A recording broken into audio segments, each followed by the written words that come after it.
Hi everyone, Aaron here for Zollotech, and today Apple released iOS 15.4.1 to the public. This is available to all iOS 15 supported devices, just like all iOS 15 updates, so the iPhone 6s, 6s Plus, all the way up to the 13 Pro and 13 Pro Max. Now this particular update was not a very large one. It came in at 313.2 megabytes, that's on my iPhone 13 Pro Max, and it was between about 250 to 350 megabytes on all the devices in this video. Now as far as installing this, if you're not seeing it, make sure you don't have the beta profile installed if you are a developer or public beta tester.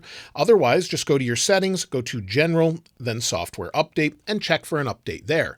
If you're still not seeing it, turn off automatic updates, then check again, and you should see it. Now, along with this update, Apple also released iPadOS 15.4.1 that I have on the new iPad Air 5th generation, as well as watchOS 8.5.1, tvOS 15.4.1, HomePod OS 15.4.1, and macOS 12.3.1. All of those have been released to the public and are available now.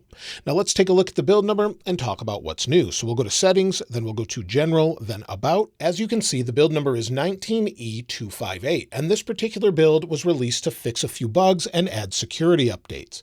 Now the first thing that they have not changed is a modem update. There is no modem firmware update in 15.4.1. But the first new thing or first thing that they've actually resolved has to do with battery. If you are having poor battery drain with iOS 15.4, Apple has said specifically that they've resolved that issue with 15.4.1. It says this update includes the following bug fixes for your iPhone. Battery may drain more quickly than expected after updating to 15.4. So that's a concern quite a few people had. Some people didn't update just because they were hearing this elsewhere. Based off a YouTube community poll I did, it was great for some people and not for others. So it's great to see them acknowledge this publicly, and it's finally resolved. Of course, we'll have to see what it's like after a few days as well. Now, Apple has also resolved additional issues that have to do with accessibility. So maybe you're using input devices such as Braille. Maybe you have a Braille device that's connected. Prior to this update, it could become unresponsive when navigating text or displaying an alert. So Apple has updated that for those that use Braille devices. Also, made for iPhone hearing devices were having issues where they could lose connection with some third-party apps. So that could do with Bluetooth and other things. So they've resolved that in this update. So those things specifically for accessibility, it's great to see them fix. As far as additional fixes or bug fixes, they haven't mentioned anything specifically, but because they fixed the issue with the battery, it does make me think they fixed the issue with music, where music would use additional CPU and then cause battery drain. So that was something they said a long time ago, and it looks like it could be resolved this time around. So we'll have to see after a few days if they've actually fixed it, but it does seem to be resolved. As far as the storage bug, everyone has said that that was fixed with 15.4. However, it can take a while to load for some people. Again, it should be resolved in this update, as I can't imagine they've changed it, but it can take a little while to load. So you'll see it is taking a while to load, so maybe it's changed a little bit. This is longer than normal, so it's the first time I'm running it here. Let's run it on the iPhone 10 and see if we get the same result. So the storage bug, you fix one thing, sometimes something else can happen, and it looks like it loaded. So it did take a while, but it loaded, and it has all the information there. System data isn't showing just yet, but it could take a little while. So just give it, 30 seconds or so, and you should see it pop up. Again, there's no other issues that they've mentioned specifically as far as resolving, but it seems like this should be a solid update because it's resolving that battery issue. Now, Apple has also included security updates in 15.4.1. You can see this on Apple's security website, and if we go down here a little bit, you'll see the latest versions of the OSs they've released. So if we tap on iOS 15.4.1, we can see what they've resolved. So we'll just scroll down, and it looks like they only have one thing listed. So it says Apple AVD. The impact was an application may be able to execute arbitrary code with kernel privileges. Apple is aware of a report that this issue may have been actively exploited. In order to fix it, you'll see an out-of-bounds write issue was addressed with improved bounds checking. So this is what they've fixed in this update, and it looks like it's only one security update, at least that they've mentioned. That doesn't mean there's more that they haven't resolved as well. In addition to this, there's a few different changes within the code, thanks to my friend Steve Mosier, that they've updated preferences with different text and things like that when restoring a device. So that's something they've updated. You won't see that, and it's just text, so when you restore a device, you may see some changes there. Other than that, there's nothing else in this. And that leads me to, should you install iOS 15.4.1? Well, if you were concerned about maybe installing 15.4 because you are hearing different issues regarding battery drain and more, well, definitely install this. Since Apple acknowledges it specifically, this should resolve the issues with battery, as well as give you that additional security update protection. So definitely install this if you haven't already. And of course, then we'll see what battery is like after a few days when I do a follow-up on the weekend. So it will take a few days to know what it's like. I actually had okay battery life. It just depends on the day, but battery was generally pretty good for me. So if we go here, take a look at yesterday, I had 5 hours and I used about 50% of my battery.